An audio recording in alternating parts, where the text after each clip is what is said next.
Hello, folks. I'd like to welcome you to the third session at the last day on the 16th of June for the Digital Transformation in Government Conference. We are privileged today to have Ima Okani. She's the Chief Data Officer at Employment and Social Development Canada, which is the main department associated with benefits for citizens and businesses within Canada itself. So it's a very large organization. Ima's been the CDO for the last 20, and she has more than 22 years of experience. She has extensive experience with building evidence base, development of analytical databases, building analytical tools, data management, data privacy protocols, and with forward-looking policy development and research. She has an educational background in mathematics, computer programming, and public management. And during her time with the Government of Canada, she's received several nominations and awards for her leadership and, more importantly, the results. She's passionate about developing and empowering multidisciplinary teams to unleash the concrete business value from data. We are very much appreciate your speaking today, Ima. And we look forward to your presentation. Now I say over to you. Thank you, and good morning. Thank you for inviting me to this event. Data is extremely important, so I'm always happy to speak about data. Like Bob just said, really, ESDC is working through a major transformation right now. And many of you know that ESDC really is about enhancing the lives of Canadians all across the country. Our mandate is vast. I describe this mandate on this slide, which really is focused on really ensuring that Canadians can use their talent, skills, resources to participate in living, work, community. Our products and our services span, all kinds of services across departments, agencies. We help people who are unemployed. We help people with disabilities, and we help the most vulnerable across this country. So some of you might ask, why do you need data? Well, for us to really understand our population and understand the composition of people across the country, spanning the rural areas, the urban areas, the small cities, the major cities, we need data, and we need data at the right time to be able to really derive the right insights so we can better serve Canadians. So many of you know this is a huge feat, because as you look at the latest census numbers, our population is shifting. And as our population shifts, our technology is also shifting, our privacy realities are shifting, perceptions of Canadians are shifting, the core around trust is shifting. So for us to stay in tune with what's happening, we really need the right insight to be able to ensure that we're making the right decisions to serve people across the country. So building the capabilities to provide this to us within the department would require really disaggregated data. And this disaggregated has to meet the privacy, security, legal, and ethical protocols. We do not compromise with privacy, as it is very essential for us to continue to enhance, maintain, and build trust with the people we serve today, the people we're serving tomorrow, and the people that we haven't even served yet that we need to serve. So to do this, we work across government. We work with Statistics Canada, we work with CRA, we work with IRCC, we work across government, we work with academics. We also work with community groups, we work with private agencies, to really see how we can enhance services to Canadians. And like I said, we do this because we need to understand the populations we serve, the populations we haven't served, and also making sure that they get the right services at the right time. This data also helps in terms of the design and implementation of a range of short and long-term intervention for our clients, including those that are at most risk. So many of us saw the pandemic. We saw the challenges people across the country faced. And part of our raison d'etre is to make sure that we're delivering the services and the benefits people needed at the right time. And as we do this, we want to ensure that we're meeting the needs of Canadians in terms of really being transparent, protecting their information, stewarding this data so that we're not harming any Canadian. So we also place an emphasis on really balancing the risks around what we're doing versus the value, and really working through this in a very intentional and deliberate way. We use advanced analytics. We ensure that we're enabling responsible innovation across the organization and really generating quality insights that does not harm anybody. We're also using some of this data to enhance our ability to reach Canadians in terms of reporting on our results. Through the pandemic, we found that people wanted to know how people were doing. People wanted to know how women were doing. They wanted to know how youth were doing. They wanted to know how our seniors were doing. People wanted to know, are people really getting the benefits that they needed at the right time?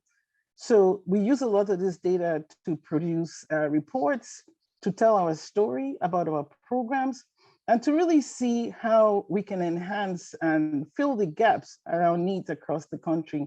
If you go on the Government of Canada's open government website, you will find that we have published a range of data there, which speaks to demographics around benefits recipients. And you can actually delve this data down into multiple dimensions.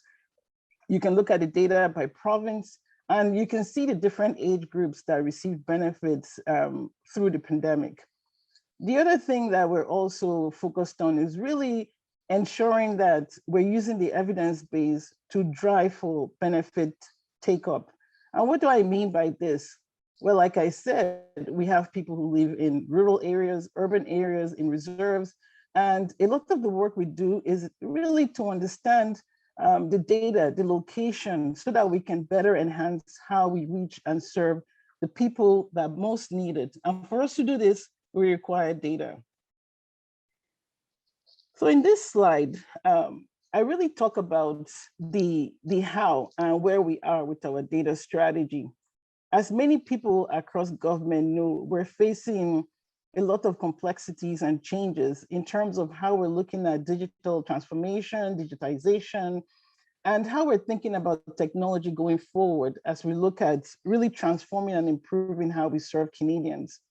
So within the Chief Data Office, over the pandemic, what we did is we led an extensive engagement session within the department, but also with our stakeholders. We wanted to understand in the current state, future state, and the complexities that we face, how do we ensure that we can continue and enhance the service that we deliver across the country? So we had an extensive review of our data strategy. We had a lot of listening sessions. We worked with people in the private sector. We worked with people across Statistics Canada, CRA, to understand some of the key gaps in our data strategy and how we could better derive insight and tell the story and help Canadians really get the benefits they deserve. So on this slide, we talk about some of the inputs. So inputs in terms of what we did to refresh our data strategy. With this engagement, we had over 30 ESDC artifacts. We worked with branches and regions across the organization. We talked to our senior executives from the deputy minister level, and we talked to our field officers. We talked to people who actually deal with the front line in terms of talking to clients, responding to client calls. We talked to many stakeholders, civil society, because we wanted to understand our blind spots. We wanted to ensure that as we move forward with our data strategy, we were really delving into some of the issues we needed to focus on as we looked at transformation going forward. Some of the opportunities that we learned as we listened was there was a need to unify data governance, which basically meant we needed to look at all the different data activities across the organization and walk through organizational alignment in terms of our focus and our vision for our data strategy. We needed to really prioritize risk management. As I described before, ESDC holds vast information. We hold vast information that is really personal information on Canadians, and how do we really ensure that we're balancing, the defensive in terms of making sure that we're governing this data, stewarding this data, ensuring we're being ethical around the handling of this data, versus, the value in terms of really being offensive and getting at the value to Canadians and making sure that we can use this data to drive useful insights. We really worked through understanding that people wanted to know how they could have access to data. Like I said, people needed disaggregated data so that they could understand the population in terms of our Indigenous Canadians. How do you really ensure that we're serving Indigenous Canadians at the right time, and you have insights into some of the gaps that we currently face in the country? How do we ensure that we're able to really design policy that will benefit youth at the right time? So data access was a huge priority that we identified that we needed some focus on.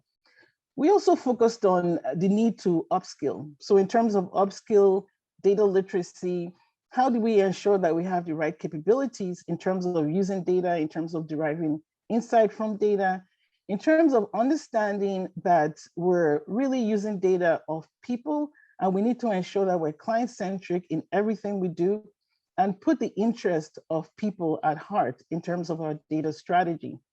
The other thing we looked at was really advancing data culture. We all know you can have the best technology, but without the right cultural conditions to be successful, you will struggle in terms of delivering your data strategy. So we also identified data culture was a thing we needed to really focus on in terms of being able to successfully implement a data strategy that supported transformation. We also looked at some of our infrastructure, like how can we really optimize what we had and really accelerate the support that was needed for transformation. And we also looked at data architecture. So in terms of how can we design the end state architecture that would really make this all by design. Some of you might have watched my presentation at this forum last year, where I talked about some of the conditions around data architecture that you needed to implement to be successful. So we also looked at this in terms of our priorities, in terms of saying, for us to be able to really get there for transformation, we needed to architect our data systems. We needed to make sure that we were really able to do this in a more deliberate and intentional way going forward. So the output of this exercise was really a data vision. We refreshed our data vision, and the data vision articulates where ESDC wants to be as an enterprise as it pertains to data. And you will see that it was a very person-centric, client-centric shift from what we had in the past. The other thing we did is, as we worked through the refresh exercise, we shifted our pillars to become more service areas. Because what we heard was people, yes, they knew what a data strategy was. They had seen many data strategies, but what they wanted to see it implemented. They wanted to see the activities. They wanted to see what it took for a data strategy to be successful.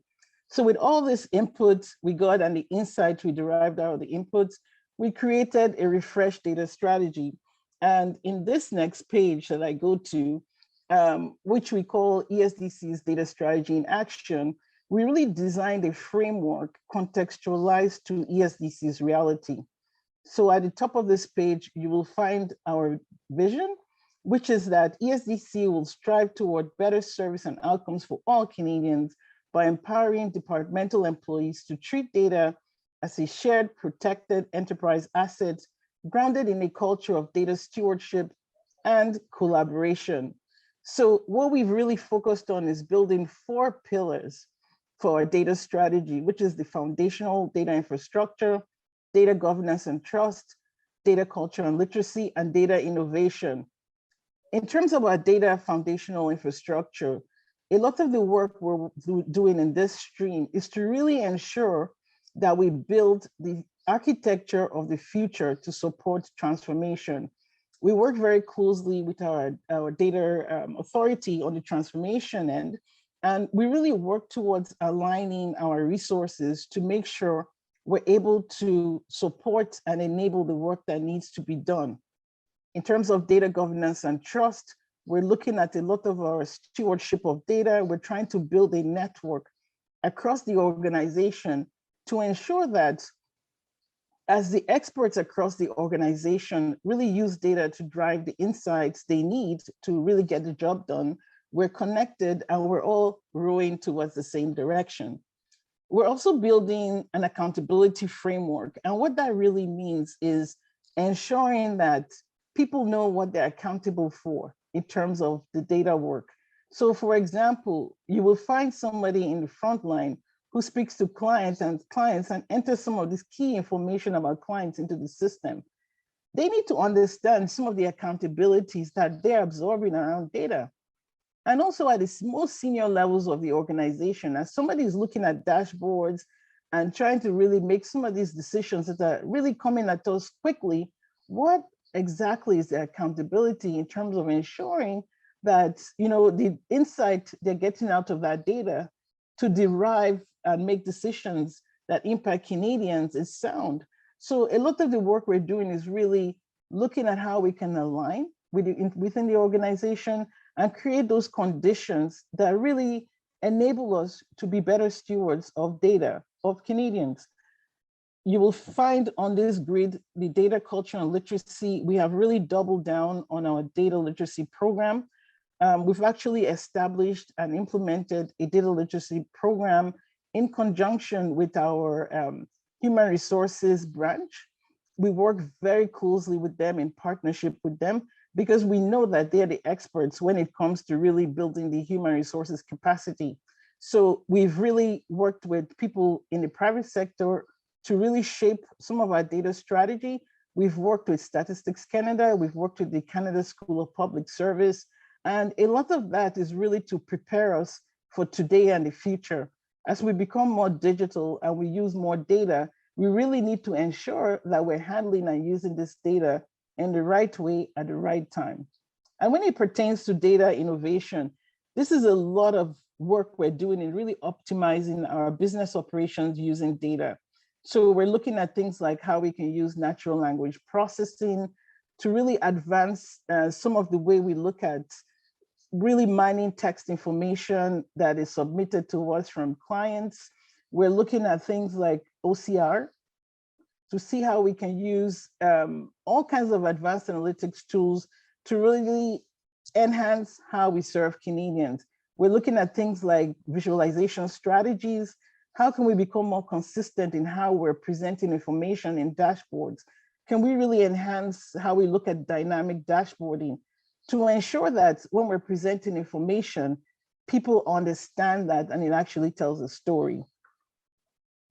So in this slide, what I've done here is really provide some examples of what is underway in the 4 core service areas of our data strategy. So you'll find on this slide, I won't run through all of it, but these are examples. So here you'll find things like our data stewardship network, where we're bringing in experts across the organization to really reduce barriers to access, which we identified was a huge priority for the organization.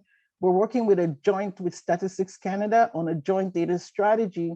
What this is really to ensure that as we move forward, we're aligned on some of our key priorities and really look at how we can better serve Canadians and really shorten that policy to service continuum. On our data innovation, I spoke about our data visualization strategy.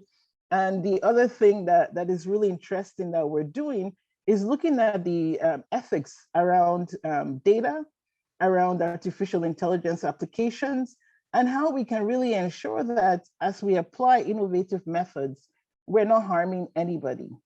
On the foundational data infrastructure, we're actually working now on looking at how we can build a data science machine learning platform. We're looking at our enterprise architecture and really aligning this with a lot of the future we're looking through on transformation. So I'm going to go to the next slide. Some of you might be asking, okay, data infrastructure, our foundation, what does this really mean? So for us, like I have said, we need to ensure that we're securing information as we use it. We're being defensive and offensive at the same time, because we really need to drive those, drive to value for Canadians. and we need to ensure we're protecting the information at the same time. So we want to build this shared infrastructure that will enable us do this. And some of what we're doing is our enterprise data warehouse, implementing the data lake, the data science platform, like I said, and also a data catalog. And across the organization right now, we have an inventory of the key data holdings of the organization. And some of this is actually feeding our work on the data catalog.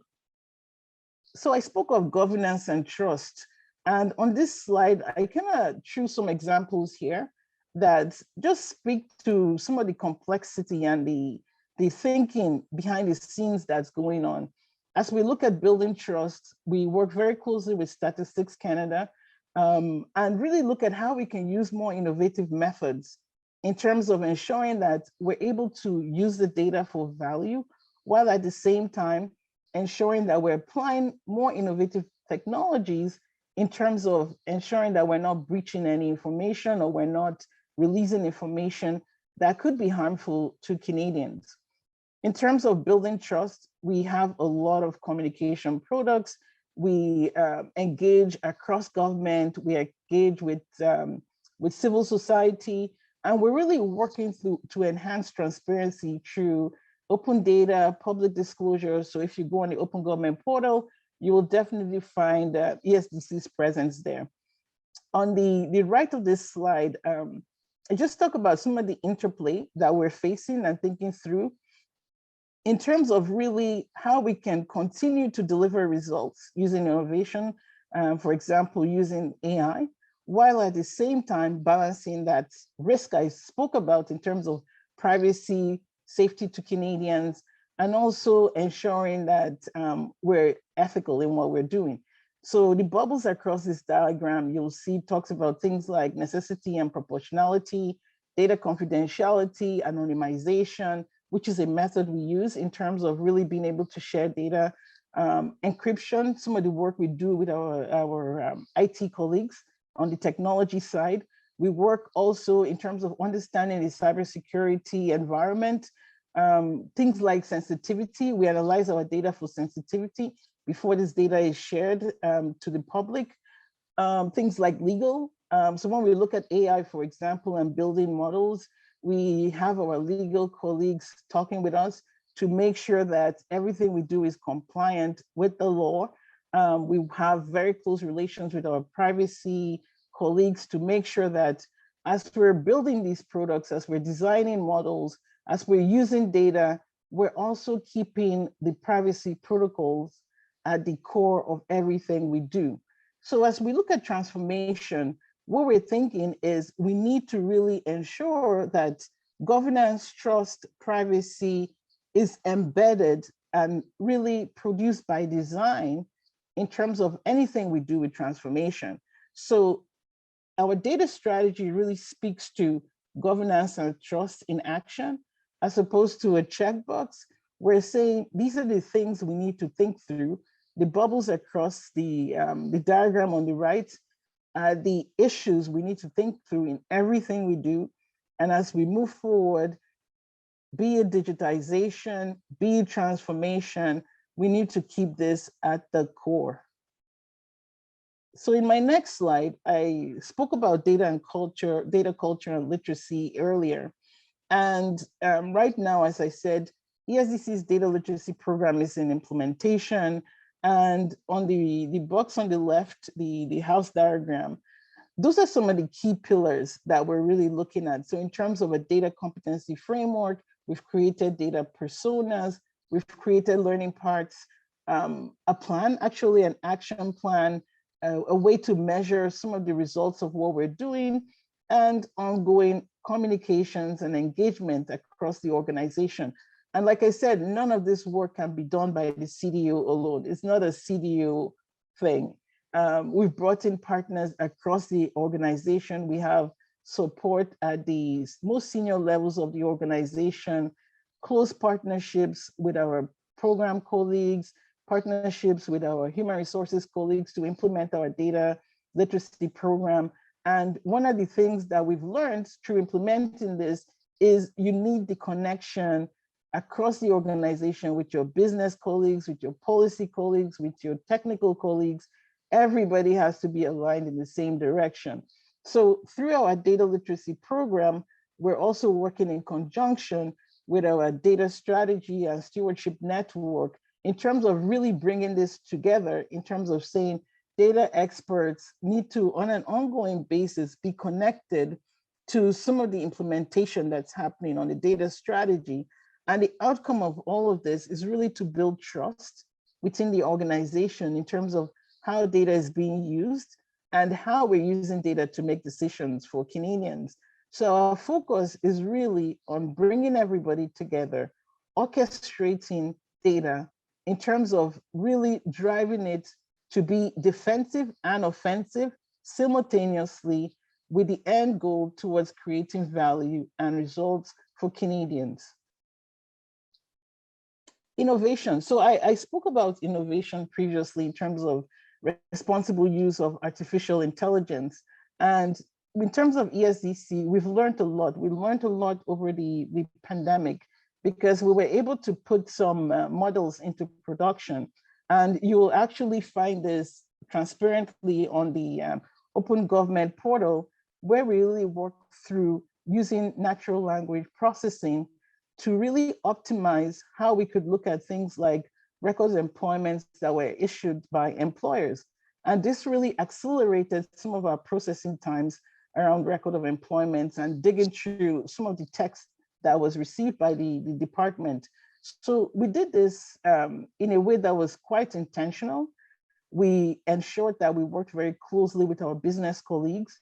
We worked very closely with our legal colleagues and our privacy colleagues.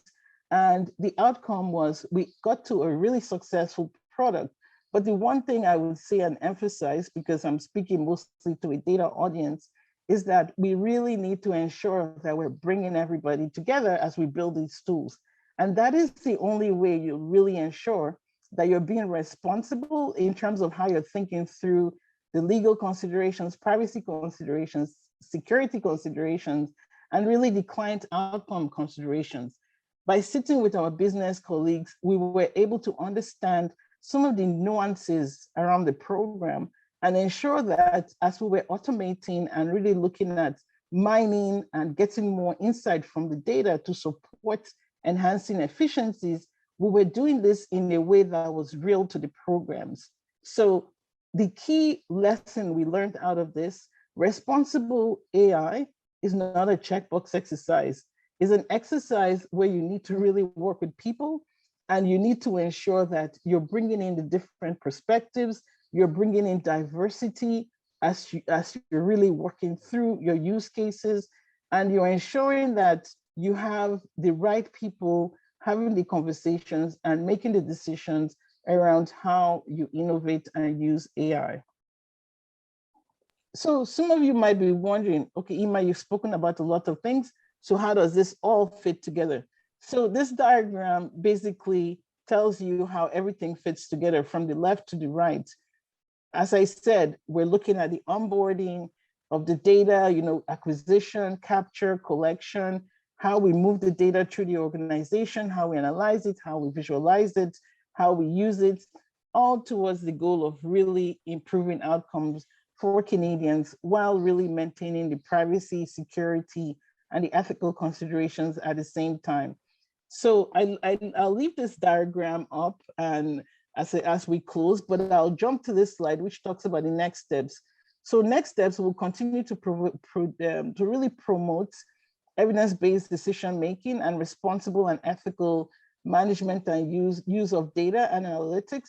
We will continue to collaborate with government departments, stakeholders, academics, to fill some of the key data gaps we're facing now. We will continue to accelerate and implement our core data infrastructure, which will really enable the use of responsible innovation using data and analytics. So I will stop here and leave it on the how it fits together slide and turn it back to Bob. Thank you so much. Well, thank you. That was a very insightful presentation, and certainly it's interesting seeing this in light of the presentation made by Stephen Burt, who's just become the Chief Data Officer for the Government of Canada.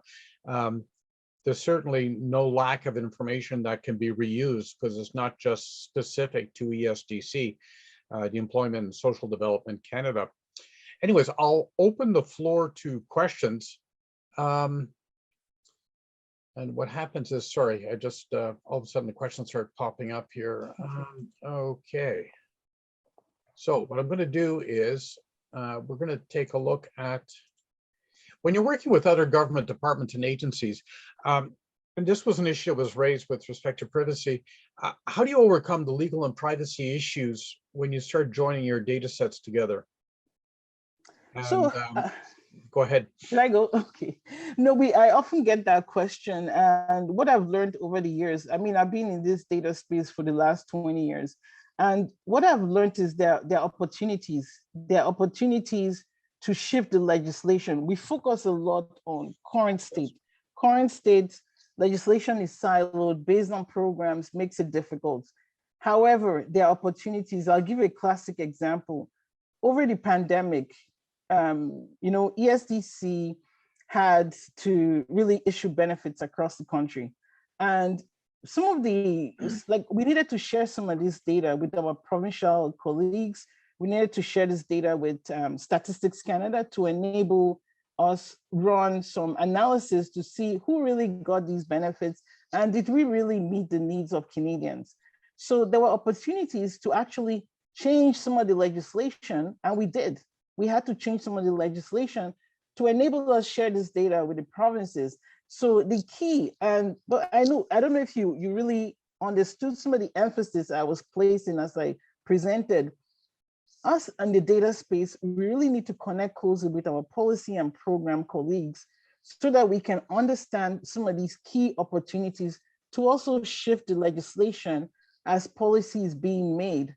So the opportunity we took, was to really work on seeing how we could shift the legislation, and really enable data sharing. And we were able to do it. And the only reason we were able to do it is because we were very aligned with where the program and policy changes were going. So we had that opportunity. The other opportunity too is with working with StatsCan. According to the Stats Act, there is, that flexibility to be able to look at how we can link data across organizations in a more connected way to derive some of this key insight. So the key word I would say is collaborate, work with your policy and program counterparts, work with Statistics Canada, and there are opportunities and we need to find them, and we will continue to find them. Well, thanks, Yema. That's a very good answer, and I'm glad that you're also looking at legislative change when you have new paradigms like life event-based service delivery. You'll need, that's required, but you have to also protect the data that's being shared. Yes. The next question is, and I'm afraid it's going to have to be the last question, unfortunately, is that could you walk us through the lessons learned from the algorithmic impact assessment process? Well, we learned a lot of lessons. The key lessons learned was that you need to work with your program experts. You cannot, and I say this, I can't emphasize this enough. You cannot sit alone, extract data, and just start creating a model without understanding the operational context of the data that's being used. You need to sit with your program colleagues. You need to understand some of the policies that led to the data, the realities that are presented in the data. You need to understand that creating the model and then just implementing it is not the end. You need to continue to maintain it. You need to watch for data drift. You need to watch for data quality. So the ongoing monitoring is important. It's not just fancy, I'm creating this fancy model and I'm done. It's an ongoing project. You need to work with your technology colleagues. You need to work with your legal colleagues, your privacy colleagues, to make sure that what you're doing is not breaching the law. So I would say, again, never work in isolation. Make sure that you're working with people who understand some of the realities that really led to that data. Make sure that your team is diverse. if your team is not currently diverse, look for diversity, add to your team, or work across your organization and find diversity, and make sure that you're thinking intentionally through what you're doing.